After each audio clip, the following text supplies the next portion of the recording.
Craved by a Wolf, a fated mate's shifter romance. Eternal Mates Paranormal Romance Series Book 20. Written by Felicity Heaton. Narrated by Troy Duran and Devin Grace. Chapter 1. Life was pretty sweet. Hella ambled along the lakeshore, the heels of her black knee-high boots clicking on the pale golden flagstones that formed the broad promenade, and her gaze on the stunningly blue water to her right as it twinkled in the artificial sunlight. She sipped her iced coffee, a bounce in her step, her whole body feeling lighter, brighter for finally having swept off the oh-so-clingy nymph. Etherian had been fun for a while. Charming, rich, handsome, no, beautiful. Hella wasn't sure a man should be beautiful, but that was nymphs for you. They weren't gorgeous like incubi, who all looked as if they had just stepped out of Hollywood and easily gave Brad Pitt and Ryan Reynolds a run for their money. No, nymphs crossed the line into beautiful. Every single one of them looking for all the world as if they had just stepped out of the Wood Elf Kingdom in Lord of the Rings. Man, she could really go for some Legolas right now. She scowled, pushed that thought aside, and stopped her roaming gaze before she could single out any eligible males in the crowded promenade. She wasn't going to backslide. This was going to be her year, one devoted to exploring everything the Fey town she lived in had to offer, which was a lot. The damn nymph popped back into her head. Hella booted him back out of it. She had a policy when it came to her bedfellows. She didn't do commitment. She didn't do clingy.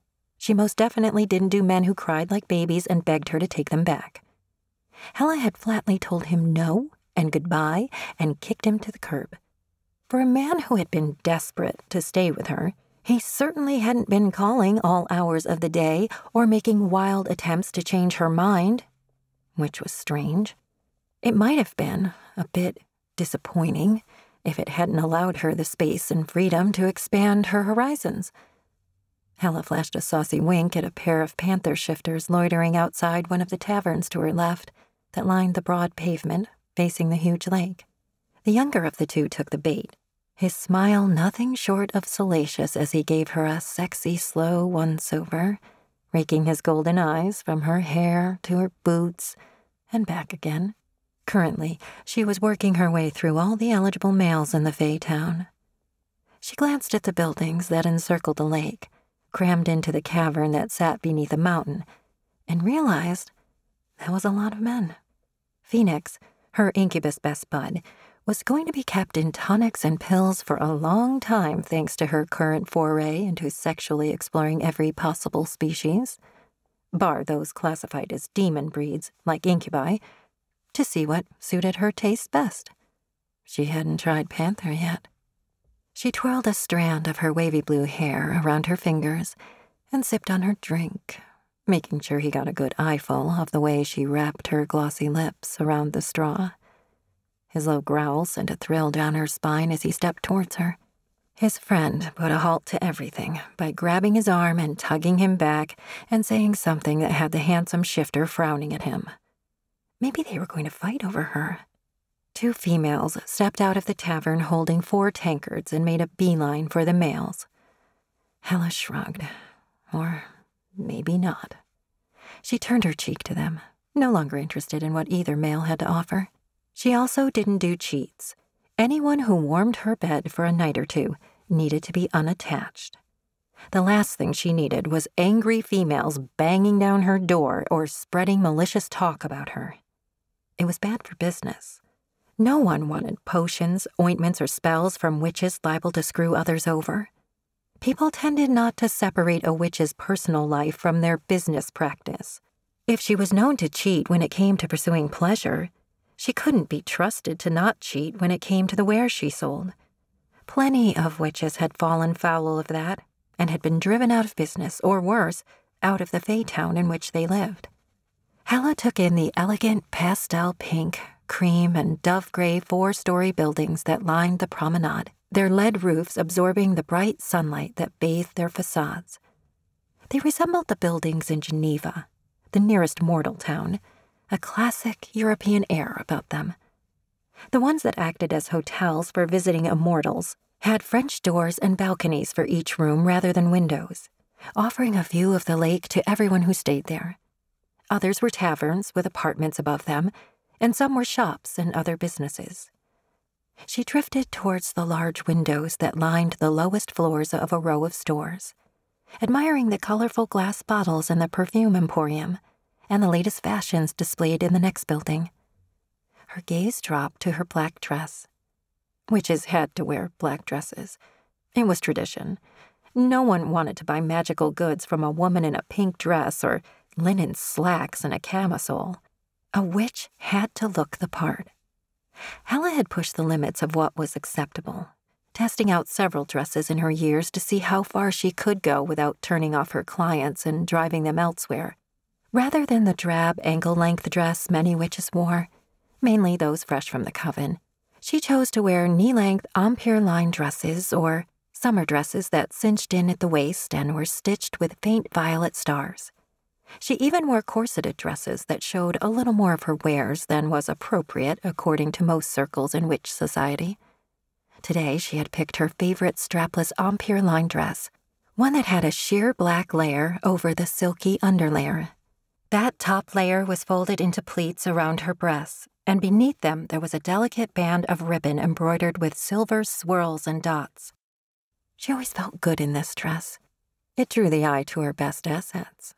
She also didn't do ankle boots.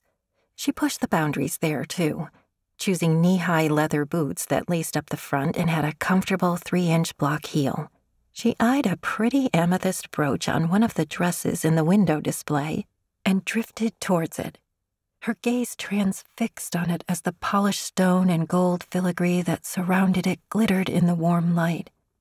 If she couldn't wear colors other than black, maybe she could accessorize. She had never tried wearing jewelry before. Surely that wouldn't turn her clients off. "Wanted?" A male voice rolled over her and she tensed, her head whipping to her right. Disappointment flooded her when she found herself face to face with a squat, aging man who was wearing half a tankard of ale down the front of his leather jerkin. He slurred, "I'll buy it for you." In exchange for what? Hella really didn't want to know the answer to that question, so she politely smiled and moved away, heading at speed for the lake and not slowing until she was sure she was alone again. She dumped her empty drink in the nearest bin and surveyed the lake, losing herself in it as the water sparkled and its beauty hit her all over again. She was sure she would never grow tired of this view. The elegant buildings hugged the shore as far as the eye could see, ending only at the far side of the man-made lake, where a slice of bright green replaced them. A dense forest rose up beyond the park, clinging to the rugged slope. Above the trees, the rocky roof of the cavern curled towards her. Hella had helped with the spell that turned the ceiling of the cavern into a sky for the most part. Originally, it had channeled whatever weather was happening above the mountain they were under. The town hadn't particularly been happy when they had discovered that weather included snow and rain, too. So, on days when it was inclement topside, the spell defaulted to a fake blue sky and sunshine, which had led to the town demanding they do a new spell that made the days always sunny and warm, and the nights always clear and moonlit and blanketed with stars. She tipped her head back and bathed in the warmth of the sunlight, and was humming to herself before she realized what she was doing.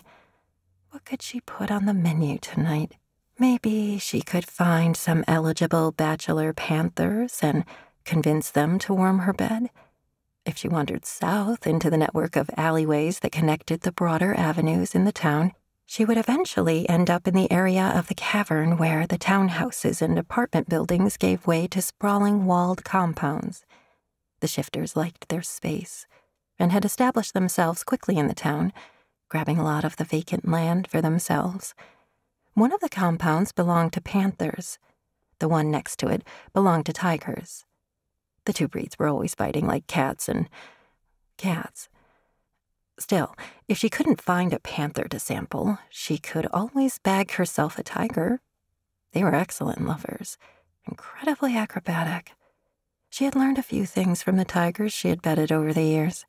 She turned towards the next alley, feeling more positive about the evening ahead of her as she recalled her past exploits. Her steps slowed as she experienced a sudden sensation that something had shifted. Her mood? The air? She wasn't sure. Whatever it was, it felt off. Wrong. She slowly took in her surroundings, that feeling growing at an alarming rate. The promenade was busy, with a lot of groups hanging out in front of stores or beside the lake. Other groups were moving, chatting animatedly to each other, and there were some solo people like her, too. Some of those males and females meandered as she was, enjoying the warm sunshine, while others moved with purpose through the crowd, heading somewhere. She scanned them all, seeking the source of the sensation building inside her, and her fingertips tingled as her magic rose to the fore. Hella looked over her shoulder in the direction she had come and spotted them. A dozen burly, drop-dead gorgeous men heading her way. Hella hitched her skirts with her left hand, aware this was going to come down to a chase and possibly a fight. Because apparently, Nymph Kings didn't take no for an answer after all. She summoned a protective spell and a speed spell in her mind, chanting the incantations as quickly as she could manage, and twisted back in the direction she had been heading, and slammed straight into a broad, impressively cut bare chest. Hella tilted her head back, her gaze roaming up the thick slabs of his pectorals to a strong but elegant neck, the spells forgotten as her stomach dropped. The beautiful blonde's lips quirked into a satisfied half-smile, the pointed tips of his ears showing as the breeze caught his long hair and shifted it across his shoulders, and his blue eyes piercing her. "Hello, Legolas." She might have purred if it wasn't for one small fact. He was a nymph. His stunning eyes narrowed and his hand shot forwards, his grip bruising and unyielding as it closed around her arm, fingers pressing deep enough that pain shot up to her shoulder and down to her hand. Life suddenly didn't look as sweet. Panic seized her as firmly as his large hand as she heard the other nymphs closing in, and the air hummed with familiar power. He was preparing to teleport. She swiftly raised her left knee, aiming for the sweet spot between his green leather-clad legs as she quickly worked through the incantations. He released her and blocked her leg, and slammed a cold metal cuff around her right wrist with the other. The power that had been surging through her disappeared. The incantation in her head nothing but empty words as the bespelled shackles did their work, severing the connection between her and her magic. Hella grunted as two more nymphs grabbed her from behind, slamming her forwards into the larger male. She elbowed one in his stomach, hard enough that he loosed a very satisfying grunt and stumbled back a step. She was quick to seize the small amount of space she had gained, leaning away from the one who was trying to shackle her and cocking her fist. Another of the nymphs stopped her before she could punch him, tightly gripping her arm and holding her back. The male with the shackles pulled her arm free of his grip and yanked it towards him, hard enough that pain shot through her shoulder as she fell against him. He shoved her back a few inches, and she could only glare at him as he fastened the other cuff around her free wrist, his satisfied smirk growing wider, and teleported with her. But in the breath between the Fey town and an unfamiliar room, a sound rang in her ears, one that sent a chill skittering down her spine and spread strange warmth through her veins. A beast howled in rage. Chapter 2. If Grant McKinnon had been one to wax lyrical, he might have written a poem or two dedicated to the comely red-headed lass who towered over him, but her small-booted foot pressing hard against his throat to keep him pinned to the cobbles didn't sit well with him, so he growled at her instead, flashing his emerging fangs. The witch merely smiled in response, her purple-painted lips curling in a way that was mocking. Because it wasn't only her boot keeping him down, making him look like a weak pup in front of half the subterranean Fay town near Fort William in Scotland, as they gathered to see what the commotion was. He slid a glare at several of the males and females, wanting to growl again as he saw the amusement in their eyes. He wasn't their entertainment. Entertainment. Shadows crowded the corners of his mind as it latched onto that word, and echoes of faded feelings rose from the dead, like wraiths, to torment him as he battled both the witch and his past. The memories he had shoved into a deep, dark box within him threatened to break it open, and he fought for air as panic swelled. He pulled down a ragged breath and held it, focusing on it as he centered his mind, calming it enough that he could keep the lid on his past closed. Some days it was easier than others. Some days he couldn't even leave his damned cottage, wound up a wreck in the corner, jumping at shadows, snarling and snapping at ghosts, an embarrassment to his pack. Thankfully, today he had a nice distraction to help him through the attack. The female sighed at his apparent lack of focus, or maybe the fact he wasn't paying her as much attention as she desired, and pressed harder, reinforcing the weight of her foot with magic that swirled around him, lacing air that was already thick with the scent of herbs and spices, and other things with a coppery tang. McKinnon struggled to suck down a vital breath as she crushed his throat, cutting off the growl he had intended to aim at her. Fire surged through his veins, had him restless with a need to shift even when the pain kept his wolf form in check, holding it back. Probably a good thing. He wasn't sure what he had done to deserve being trampled on by this witch, but shifting into a wolf and ripping out her trachea with his fangs wouldn't go down well with the locals. One angry witch was dangerous enough. A whole horde of them would be a guaranteed death sentence.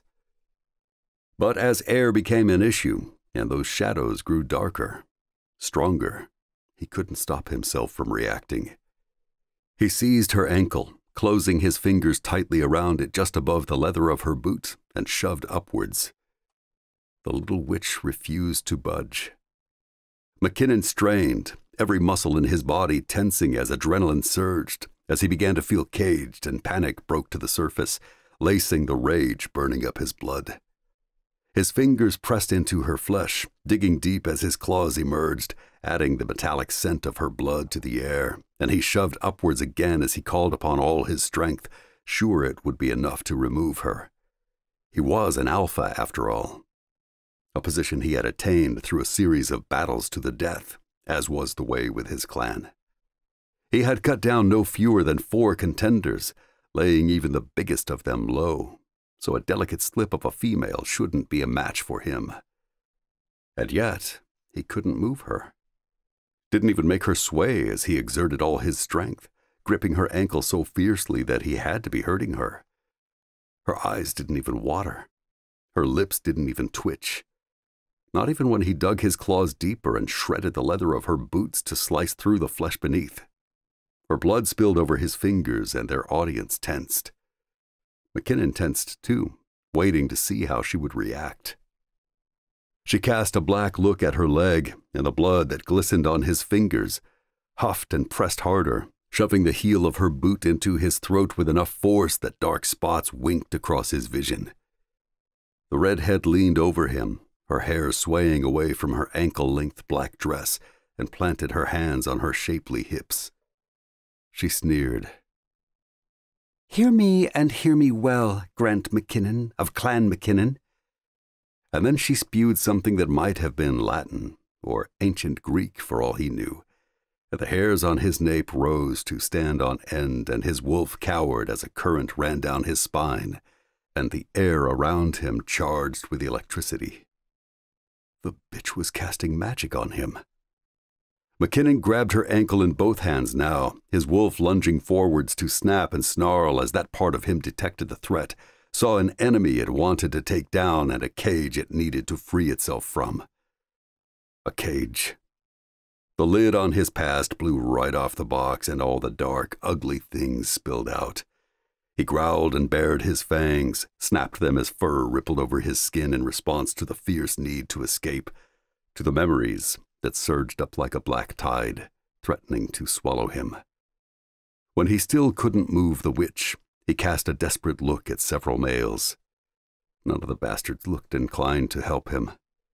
Several of them looked away, suddenly interested in their boots. Kin howled as his bones ached, as his muscles clamped down on them with enough force that they felt as if they might snap, and put everything he had into one last effort. Her foot lifted. His eyes widened and he didn't miss a beat, shoved harder as victory appeared within his reach, fueled by hope that he would be able to escape her before she could complete the spell. But then she smiled wickedly.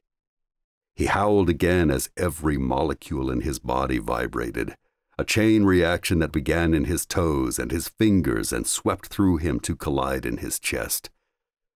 His heart seized, his body feeling fit to burst as he arched off the cobblestones, as pain stole his breath and fire branded his bones.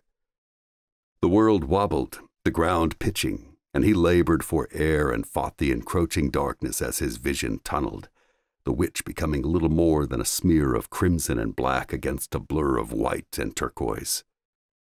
Her words warbled in his ears. "Find your fated one and bring her to me."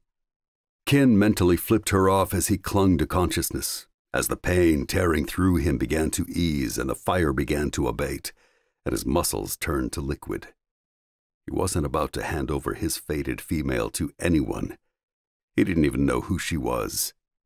In all his 257 years, he had never even come close to finding her. He had grown convinced that she didn't exist. Destiny hadn't made a female for him. He was clinging to life for no good reason. McKinnon sagged onto the cobblestones, the taste of his own blood strong in his mouth as he breathed, on the verge of chuckling at the witch. He wasn't sure what he had done to deserve her wrath, but the moment she let him go, he would tell her whatever she wanted to hear, and then he was gone and he was never coming back. Unless she had compelled him in some way, he would be fine. The witch leaned closer again, slowly coming back into focus as the pain ebbed away, leaving only weakness behind. That weakness increased as she pressed her foot down on his throat again, cutting off his air supply. Maybe he wouldn't leave. Maybe he would kill her and be done with it. She deserved death. No one treated him like this and got away with it. Not anymore. Her dark eyes glittered and swirled with silver stars as she stared down at him and hissed, "I'll be kind enough to give you a clue and a warning that I'll be keeping tabs on you. Don't think to play me, wolf. The curse I placed on you is strong. You're going to crave your mate, will wither and fade to nothing unless you find her and she accepts you. And then you're going to betray her by bringing her to me. I have a feud to settle." Rage scorched his blood to ashes as it hit him that he really hadn't done anything to deserve this curse. He hadn't crossed this witch in any way. The female she believed to be his fated mate had crossed her, and now she was using him to get to her. Expected him to go against his very nature, his every instinct, and betray his one true mate.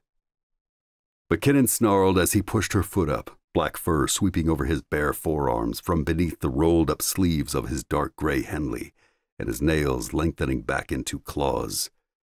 He pinned her with a glare, channeling all the anger he was feeling into it. "I'll no be doing what you want, you hacked bint, so piss off," he growled, aware of everyone's eyes on him, of the judging looks he would be receiving from the nobles among the crowd. Under normal circumstances, he could tame his tongue and talk as eloquently as the residents of the Fey town, not betraying his deep Scottish roots. But he was pissed. The witch flashed him another smile, one he wanted to punch off her face. I don't remember giving you a choice, unless you think to choose death. If you do not do this for me, that is the fate that awaits you. She went to remove her foot, and then paused and leaned over him again. I almost forgot. Her dark eyes brightened again. Your clue. I did promise you one after all. A scent for the wolf to follow, as it were. Your mate is a hella bad witch. Kin frowned at her and opened his mouth to ask what the hell that was supposed to mean, but she disappeared. He popped to his feet, fury rolling through him in powerful waves as he lifted his head and scented the air as he turned in a circle. There was no trace of her. The crowd backed away now he was standing and they could get a good look at him. The glances they cast him as he stretched his acute senses out to cover almost every inch of the bustling Faytown, making it clear they wanted nothing to do with him or any trouble he might be bringing. People tended to react that way to him. Either that or they got out of his way, giving him a wide berth. McKinnon liked to think of it as a perk of being 6'10". It certainly made up for all the times he banged his head on a doorframe or was asked to reach something for someone in a supermarket. He had lost count of the number of older mortal women who had requested assistance, and then snared him in a 10-minute round of complimenting his height and his build, and complaining how there hadn't been men like him when they were young enough. There had been men like him around when they had been young enough, because he had been around. Only he had never been interested in human women. They were too delicate, breakable, as fragile as glass. Kin preferred a female with spirit and strength, one who could handle him. Was his fated one such female? He huffed as he realized the witch was gone. There was no trace of her for him to track, and all he had to go on was her word that he was cursed, and a clue that didn't make any sense. He scrubbed the day's worth of growth on his face, scratching the stubble as he went over everything she had said, giving his body time to recover before he dared to move. The benefit of being an old wolf was that he healed fast. In less than a day, his throat would be as new. His mood, however, looked as if it was going to be in the ditch for a while at least.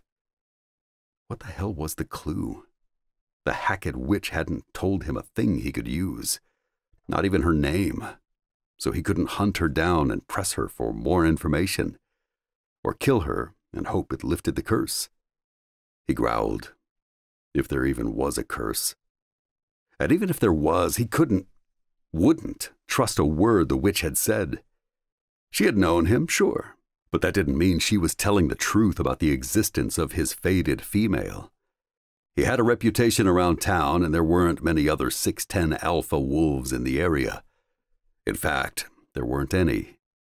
She had probably decided to target him because he was easily distinguishable from the other wolves and most of the patrons and residents of the Faytown.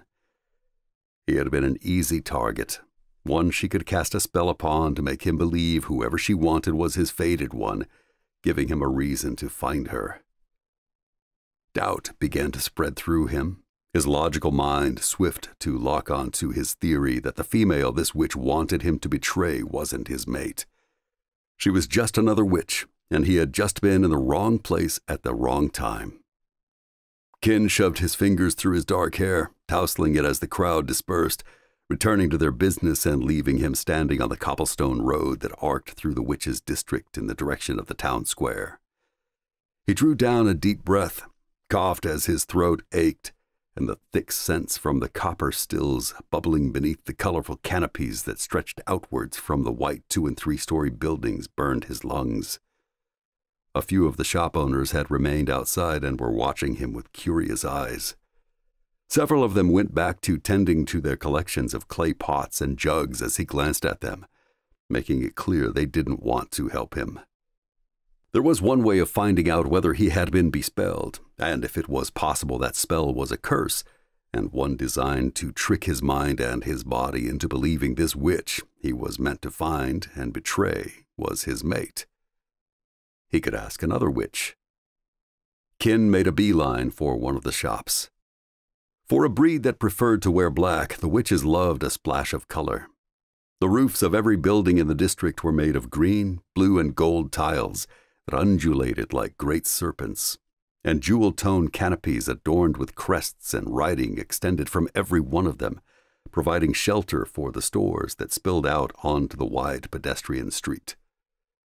He ducked beneath a violet canopy and reached for the painted wooden door, but it opened before he could touch it. The petite white-haired witch that filled the doorway smiled up at him, her green eyes bright with mischief. "Been a while, kin. What brings you to town?" She cast a glance over her shoulder. "Need some more smartphones?" This witch peddled phones that worked on a magical network her sister had built, a method of communication that even functioned in hell, and he had purchased several from her in the past. His pack had members who worked with others in that dark realm, and he didn't like being out of touch with them for long periods. Hell was dangerous. No place for a wolf. Came to meet with a pack. Was waylaid by a red-headed witch. He rubbed his throat, drawing her gaze there, and her eyes slowly widened. She eased back and to one side and held her arm out. "Come inside. I'll take a look at that for you." "I'll heal," he growled and squeezed past her, ducking low to avoid banging his head on the top of the doorframe. "I need answers. Am I cursed?" "Cursed?" She peered back into the street, a worried edge to her expression, and then closed the door and locked it. She flipped the sign on the glass around and came to him, her eyes glittering with concern. "What makes you think you're cursed?" When she raised her hand, he instinctively backed off, his wolf side driving him to keep his distance as it sensed magic. While he and his wolf were really one and the same, two halves of a whole, the human and beast sides of him reacted very differently in most situations. It was the reason many of his breed viewed the two separately and could distinguish between what reactions came from the wolf and what came from the human. His human mind used logic, employing a broad range of emotions and experiences to draw conclusions about things and react to them. His wolf mind operated on a more basic level, fueled by strong instincts to survive, breed, and protect. Emotions were boiled down to only a handful, and any recent experience colored his reactions, which meant, in the eyes of his wolf side, magic equaled bad, and something to avoid. Unfortunately, he backed right into one of her rotating displays of phone cases. He grimaced and twisted as it toppled, tried to grab it and caught it at the last second, but not soon enough to stop it from spilling half its contents across the floor. He grunted as he righted it and moved to one side too much, knocking against another display stand. "Your bloody shop is too wee." He seized the second display before it could fall to, growled as he cast a glance around him, and realized there was nowhere he could move without being in danger of causing mayhem. Abigail sighed and took hold of his arm, pulling him towards her as she waved her other hand. The air charged and the hairs on his nape rose again, and everything in the room scooted away from him to line the edges, giving him space. McKinnon barely leashed the urge to wrench free of her grip and lash out at her in response to her using magic so close to him. He clenched his fists and gritted his teeth so hard he felt sure they would crumble under the pressure, and told himself that she wasn't a threat. She was a friend. It didn't stop the darkness that teased the edges of his mind, vile, thorny tendrils that sensed the weakness in him and saw an opportunity to strike. This darkness wasn't one born of recent experiences, but of those deep in his past, and it wasn't welcome. He focused his thoughts, blocking the memories that tried to come, pushing them back down into the shadowy box where they belonged, and won his fight against them just as Abigail's hand slipped from his arm. "Better?" She went to the counter, picked up a metal bottle, and sipped from it. It looked like a water bottle, the sort humans used when exercising. He had seen a few mortals running the streets topside with such canteens. He focused on it and the witch, narrowing the world down to her and his current predicament, using them to banish his memories. As those memories lost their grip on him, his wolf side lunged back to the fore, snarling and pushing him to shift, in order to face the current threat. The current, non-existent threat. He wasn't in danger. Not anymore. He told himself that on repeat, but it didn't calm his wolf side. Abigail hopped up onto the counter between a display stand filled with gift cards and the cash register and crossed her legs. Unlike the witch who had cursed him, she was one of the types who preferred to wear a more fashionable style of black dress. It ended at her knees, flashing violet stockings and ankle-high pointed black leather boots.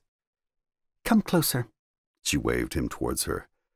When he didn't move, she rolled her eyes. "Wolf giving you hell?" Was it ever? He clenched his fists, curling his fingers and digging his claws into his palms. His instincts could sense the magic in her, and it had his wolf side on the defensive, wanting to keep his distance. He sucked down a breath, making his throat burn, and told himself that she wasn't a danger to him. Abigail was a sweet lass, and had always been nice to him and his pack. His wolf growled anyway. McKinnon huffed and pulled down another breath, stared at Abigail and forced himself to move towards her, because she couldn't help him unless he trusted her. Trust wasn't easy to come by for him, but Abigail had earned it. She set her bottle down beside her hip and held both hands out in front of her. Her eyes slipped shut as she murmured something beneath her breath, and the air vibrated around him. His wolf side battered the cage of his mortal body, growling and snarling, but he breathed slowly and evenly, doing his damnedest to calm himself, aware that if he didn't, he would shift. Shifting right now would be dangerous.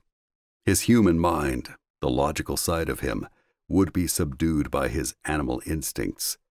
He would end up lashing out at every perceivable threat, which meant every witch in the town, including Abigail. "There's a spell on you. I can't tell what it is, though, and I really can't help you break it if that's what you want.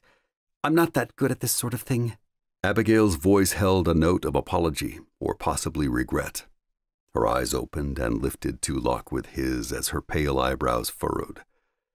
"Any info you can give me might help me figure out what the spell is, and I could find a witch who has the right skill set in order to undo it." "A curse," he spat and paced away from her, unable to keep still as the anger that had been drifting to the back of his mind surged to the fore again, stoking the embers in his veins back into an inferno. "I'm to find my fated one and betray her by bringing her to this witch. Redhead, nasty, dark eyes, wee little thing like you." "Everyone is wee compared with you," Abigail shrugged. "Doesn't sound familiar. Why does she want you to betray this other witch?" He shrugged now, hefting his shoulders as he pivoted and growled. "I don't know. The witch did something. Is it possible she might not be my true mate?" He hadn't realized how badly he needed to know the answer to that question until it burst from his lips. His gaze collided with Abigail's again as his entire body tensed, every inch of him going rigid as he awaited her answer. She sipped her water and then pursed her lips. "It is possible. A spell can make you believe anything." "Fucking knew it."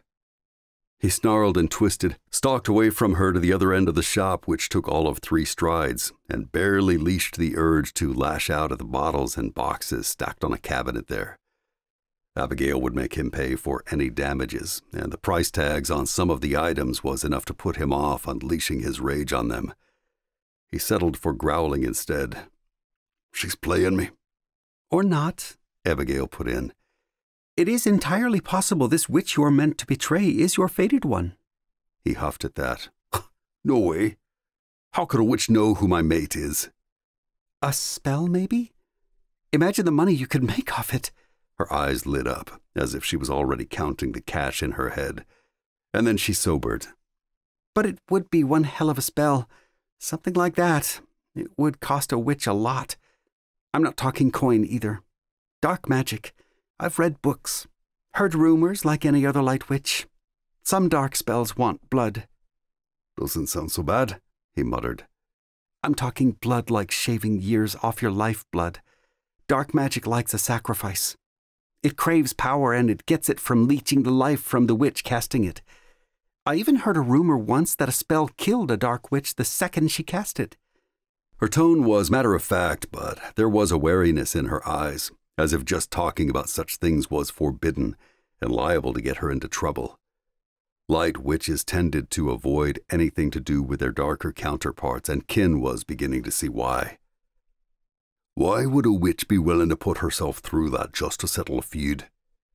McKinnon frowned at her as he tried to think of a good enough reason for a witch to want to risk death in order to have revenge upon someone. "Who knows?"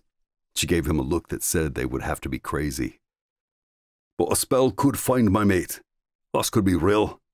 He tried to keep the desperate need to know the answer to that question out of his voice and failed. Sounded far too eager as he stared at Abigail. "Maybe, maybe not. If a witch had figured out a way to find someone's fated mate for them, you think they wouldn't have cashed in on it by now? Witches love money. McKinnon, I'm not sure it's possible for a witch to divine another person's mate for them." Abigail's shrug said it all. The redhead had probably been lying. It strengthened his belief that she had targeted him because he had been in the wrong place at the wrong time, and because she had known he would be driven to find the witch. He had been the perfect candidate for her curse. His wolf side wouldn't want to rest until it had tracked down this female who could potentially be his mate. Already the need to see if this witch triggered an urge to mate with her, rousing instincts in a way only his fated one could, was building inside him, steadily stealing control and blurring reality to make him believe the witch was his true mate. Even if the redhead hadn't told him he was cursed to die if he didn't find his fated one as she wanted, he would have eventually succumbed to the deep need to find her. Or he would have if he could unravel her clue. "If you cannot lift the spell, maybe you can help me in another way. I was to be given a clue." He crossed the room in 2 strides and stopped close to her. His mood took another dark turn as he thought about how the redhead had mocked him and what she had told him, which hadn't been much. "All I know is my fated female is, according to her, a hella bad witch. The feckin' bembot." Abigail slowly smiled. "There's your clue." He scowled at her, in no mood for games. "That's not a clue. That's a mangling of the English language." She gave him a pointed look, and he glared now. She was lucky he wasn't spewing curses and cutting loose in a way that would have her looking confused rather than irritated. It was hard enough on the best of days to keep his Scottish brogue dialed back enough that the innkeepers didn't roll their eyes at him and ask him to repeat everything 3 times. For a fey town in the heart of the Highlands, there was a lack of locals running the taverns. Bloody imports. "Hela is a witch. I've heard of her."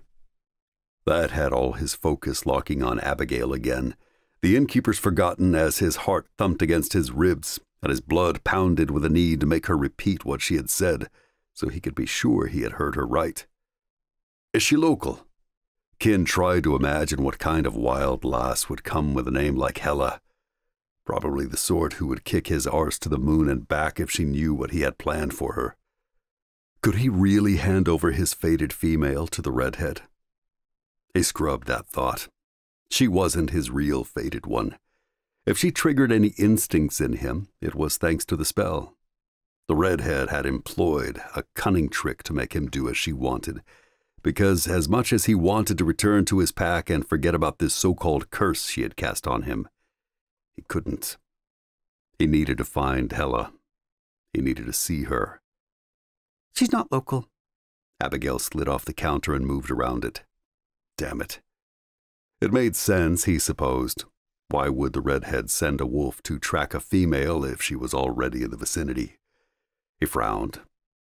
Why send him at all? Witches could use spells to access the portal pathways that linked the Fey towns and places around the globe in hell. The same spell they placed on tokens that shifters and other breeds that couldn't teleport needed to use the portals, making a small fortune off his kind. The witch could find this female if she wanted it, which led him to suspect that he was an important part of her plan. She wanted him to be the one to find this Hela. This whole thing was beginning to smell a lot like revenge. Hela had done something to aggravate the redhead, and now he had been dragged into their feud. Was a tool the redhead was using to execute what she must consider to be the ultimate revenge. He wanted no part of it, but the feeling building inside him, compelling him to find Hela, said he wasn't getting a choice, just as the redhead had warned. The thought of finding a female who might trigger his mating instincts sat like acid-coated lead in his stomach, though. How long had he waited for his fated female? How long had he been clinging to the hope that there was someone out there who had been made just for him, with whom he could share the deepest of bonds? A female who would give his life new purpose and light, chasing back the shadows that had long darkened it. Could Hela really be his mate? There was no way for him to know. He frowned at his boots as one dawned on him, whispering through his mind to tease and tempt him. He could find the lass, bring her to the witch, and break the curse. Then he would know. Although betraying his fated one might not make her feel particularly warm and fuzzy towards him. Kin shrugged it off. He would worry about the finer details later. He needed to find her first. "Where is this Hela?" He lifted his gaze, settling it back on Abigail. She glanced up from counting the coin in her register. "According to my friend, she lives in the Fey town in Geneva." Geneva. He had never left the country before, and now he was meant to head halfway across Europe. He wasn't sure what to expect, had never really paid much heed to his pack members who had gone abroad and returned with tales of their adventures, because he had been too busy running the clan and keeping it safe, and more concerned with what was happening at home, rather than hundreds of miles away. But visiting Switzerland couldn't be any worse than staying here and slowly dying. Kin reached into his jeans pocket and tossed several gold coins onto the counter in front of Abigail. "I'll be needing a token then." Chapter 3. McKinnon twitched and whipped towards the lake to his left as the air there shifted, suddenly growing cooler. His claws punched long from his fingertips, ready in a heartbeat, and didn't retract even when he saw the towering jet of water that rose high into the air and thundered down into the lake around 100 feet out. A fountain. It resembled the one in the nearby mortal town of Geneva. In fact, the whole Fey town resembled Geneva, as if someone had copied it building for building, although this immortal town was much smaller than the one topside. It was just as bright and elegant, though, with warm sunshine that beat down on the pale sandstone pavement and reflected off the balconied buildings to his right. Several of them were hotels, and he had been tempted to call into one and secure himself a place to stay. But when he had approached the doorman, the male had looked aghast, and Kin had caught his reflection in the revolving door. Since then, he had been keeping his head down, deeply aware of the way many of the townsfolk paused to stare. He had never felt so conspicuous. He glared at a trio of black-haired females who stood by the shore, their violet eyes and pointed ears betraying their breed as much as their antiquated corseted dresses did. They all stared at him, and only one of them looked curious. The other two looked disgusted. Sure, he was a big male, and he probably had a face like a smacked arse right now because his mood was still deep in a ditch and showed no sign of improving thanks to the attention he was attracting. And his throat looked like someone had used it as a punch bag. But there was really no reason for all the finely dressed males and females to gawp at him. He leveled a black look at the trio of elves, causing them to turn away. He heaved a sigh as he looked ahead of him and saw only more nobles, coming and going along the promenade as if it was the fashionable thing to do. The gods only knew it probably was in a town like this one. It reeked of wealth. Kin denied the urge to keep his head down as he walked, tipped his damned chin up and shoulders back instead, because he wasn't going to be intimidated or cowed by these noble folk. His gaze narrowed on a group of pointy-eared males ahead of him, ones who wore green leather trousers and white shirts beneath a matching jerkin. Gold glittered around their wrists and adorned their ears, and their finely boned features settled into scowls as they caught sight of him. Kin scowled right back at them, barely leashing the urge that surged through him and had his claws itching to rip into their flesh, to wipe the haughty smirks off their fey faces. Nymphs. He growled through his clenched teeth, battling memories that bubbled to the surface. A darkened room, candles bursting to life, fey nobles forming a ring around him, seated on opulent gold and velvet chairs as servants scraped and bowed to them. The crack of a whip. Pain echoed down his spine, a ghost of his past that continued to taunt him whenever he let the memories come, whenever he wasn't strong enough to deny them, and they slipped free of the box he had locked them away in. It would be days before he had fully rid himself of them, freeing himself of their torment.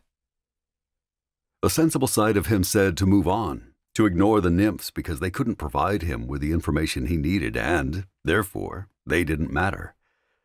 The side of him that had been born in that dark part of his past, that refused to be tamed, rose to crush it, and he pivoted towards the blonde males, unable to stop himself. His claws lengthened further, and his fangs bit into his gums as he strode towards them, rapidly crossing the span of flagstones that separated them. His breathing quickened, deepened, sending vital oxygen to his blood as he geared up for a fight. One of the nymphs noticed him approaching and tapped another on the arm, and before Kin could kick off and grab at least one of them, the whole group had disappeared. Kin stopped where they had been and glared at the rippling blue water of the lake, breathing hard and struggling to rein in his anger and the urge to lash out at everyone who moved behind him. He fixed his focus on the water, staring beyond the surface to pick out the flora and fauna that called the lake home.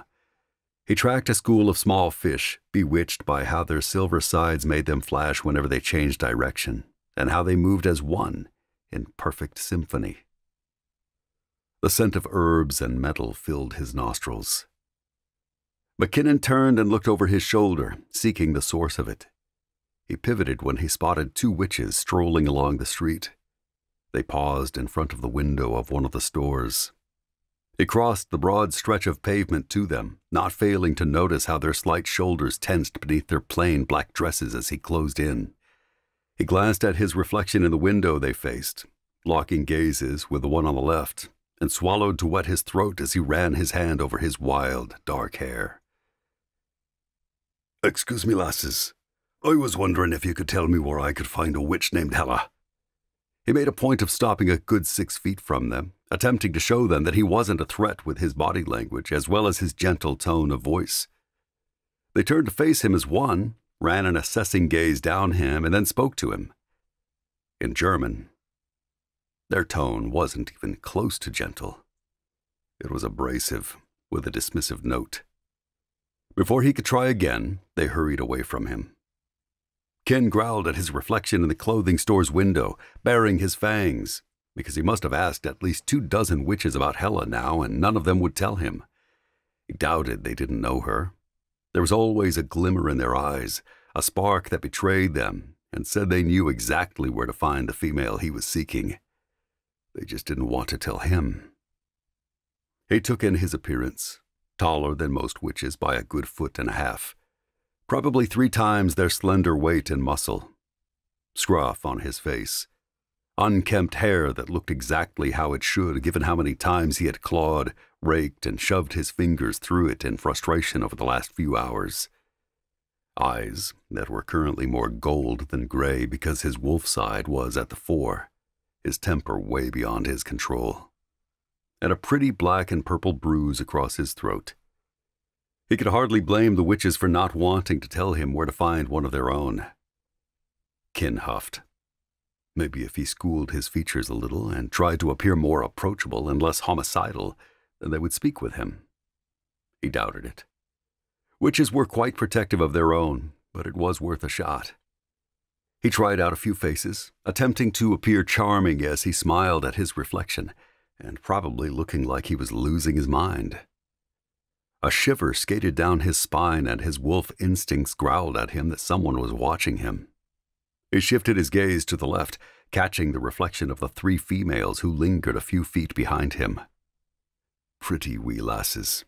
All of them wore provocative leather corsets and miniskirts in glaring colors, designed to draw the attention of males to them. Succubi. They sidled over to him, and he turned to face them, flashing them all a warm smile that had their eyes brightening. Maybe he could get information on Hela from someone other than a witch. Witches did business with other immortals, after all. Chances were high that several people in this town would have gone to Hela for a potion or spell.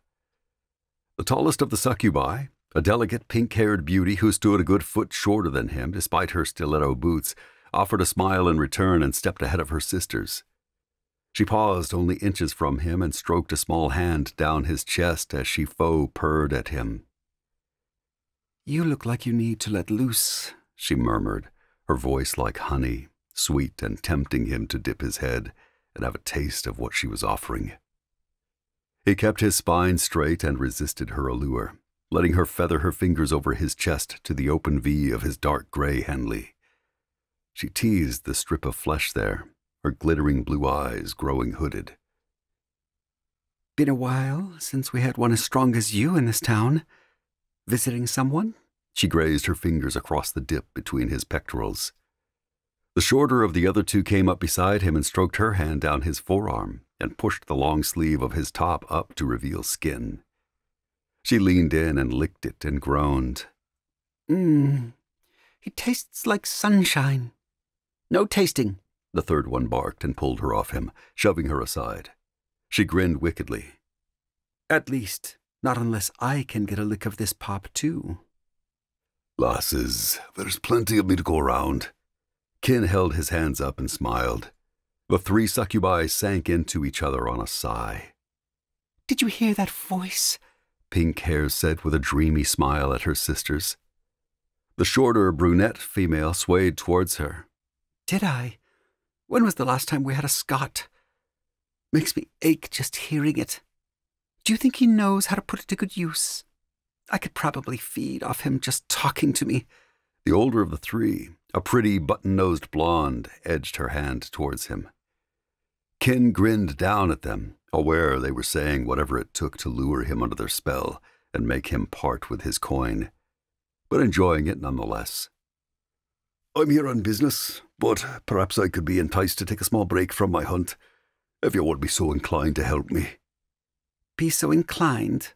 Pink Hair swayed towards him now, hunger lighting her eyes. "Darling, I'll do whatever you want if it will get you into my bed for the night." "Our bed," Brunette snapped. "Yes, our bed." Blonde licked her lips.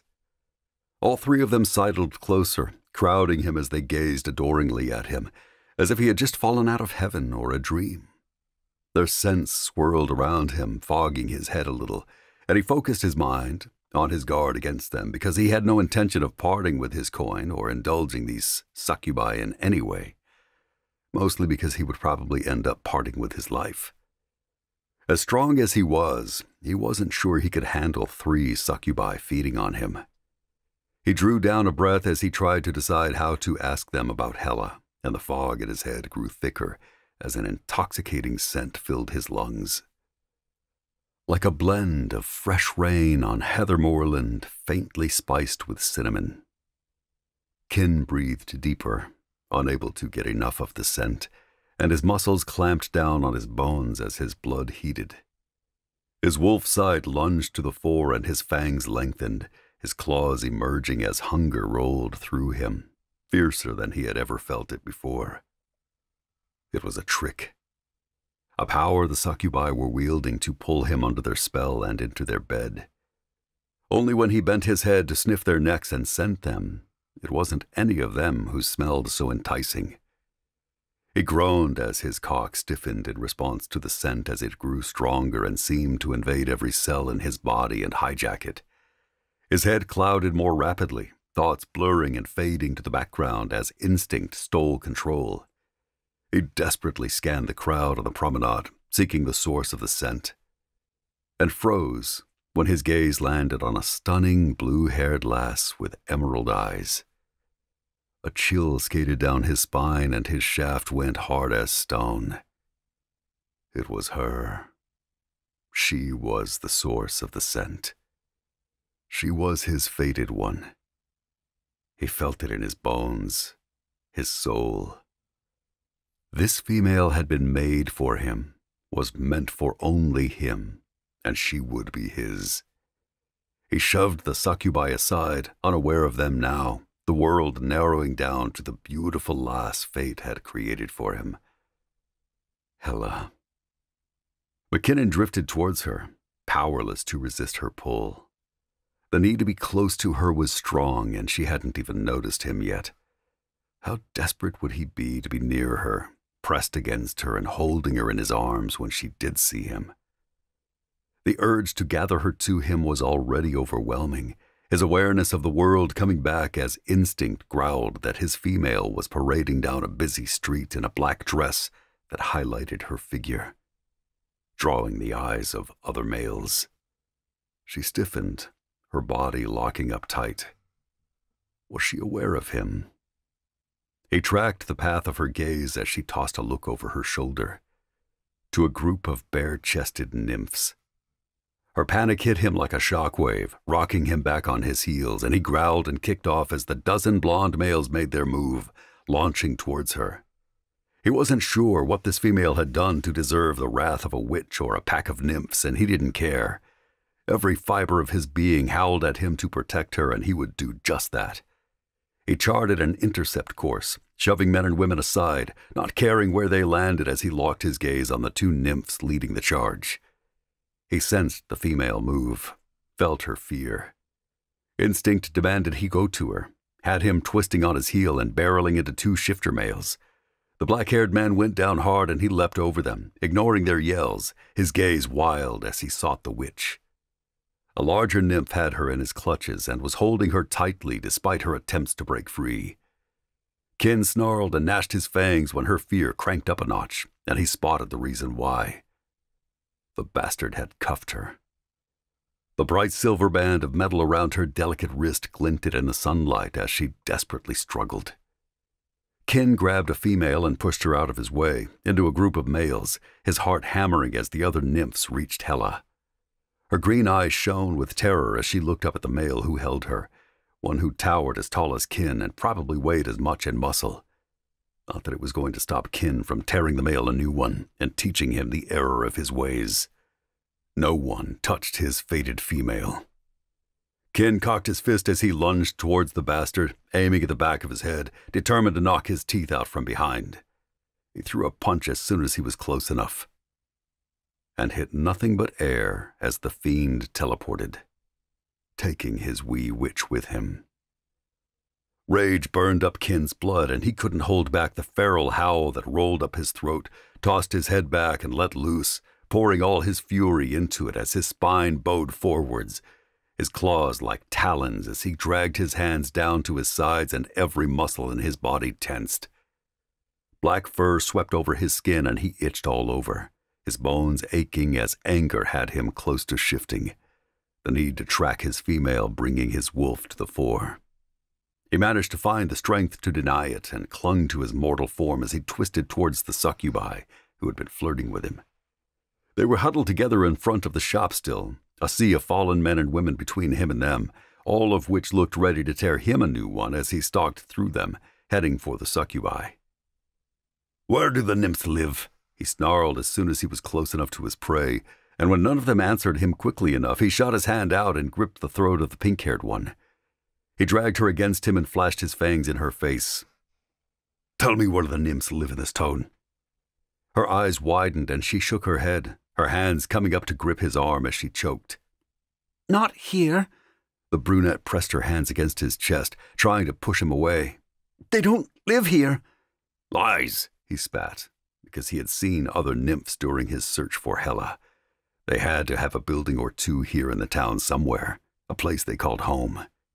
He snarled, unable to hold it back as he thought of his female at their mercy.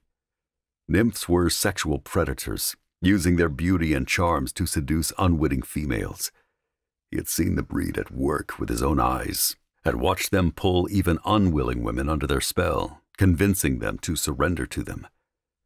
The blonde sank her little claws into his hand, drawing blood and earning herself a glare. They bore the royal seal. Hela will be in Lucia by now. Let her go. Hela. The confirmation that the ethereal blue-haired female had been the one he had come to find shook him, had his grip on the succubus relaxing against his will as he struggled to keep his mind on the hunt and off how beautiful Hela was. Was she really his mate? He shook that thought away with a growl, unwilling to trust his instincts. The feeling she stirred in him was a fabrication, a lie meant to make him do as the witch wanted, and a method of punishing Hela for whatever sin she had committed against the one who had cursed him. He would be a fool to allow himself to believe Hela was his fated one. Yet he couldn't stem the need to find her and save her from the nymphs. Kin shoved the pink-haired female at her companion. Lucia, where is that? Somewhere in Switzerland. Pink Hair laughed, and he had half a mind to grab her and choke her again for mocking his ignorance. She rubbed her throat. Lucia isn't a town. It's not even a country. He flexed his fingers, tired of dancing around the answer, because he needed to be moving. He needed to find the nymphs who had taken Hela from him and take her back. She noticed his subtle threat and blurted, It's the fairy realm. Fuck, McKinnon bit out. First another country, now another realm. Add the fact that his wolf instincts had recognized Hela as his fated one, and it was all becoming too much. He missed the uncomplicated nature of his home in the Highlands already, ached to return to the clan and rest atop his favorite spot, taking in the rolling moorland that embraced the moonrose and waiting for the gloaming, when a sense of magic and wonder filled the air. His mother had held him on her lap many times as a pup to tell him the gloaming was when the fairies came out, in that brief moment between day and night, between light and darkness. Now he was expected to go to a place of fairies, and he was unsure what to expect when he got there. There were other stories about Faekind, darker stories. The ancient books in his possession, passed to him by his mother, were filled with tales of the Seelie and Unseelie and their eternal war. The thought of stepping into their realm had him hesitating, lingering in the mortal one, where he was safe. But the vision of his female being held against her will, shackled and stripped of power, and the lingering scent of her that swirled around him had him gearing up for a battle. He couldn't bear the thought of her in danger, so he would place himself in the path of it by pursuing her into another world. Kin flexed his fingers into fists. He'd had to fight for everything he had ever wanted. It looked as if this time would be no different. If it was war the nymphs wanted, it was war he would give them.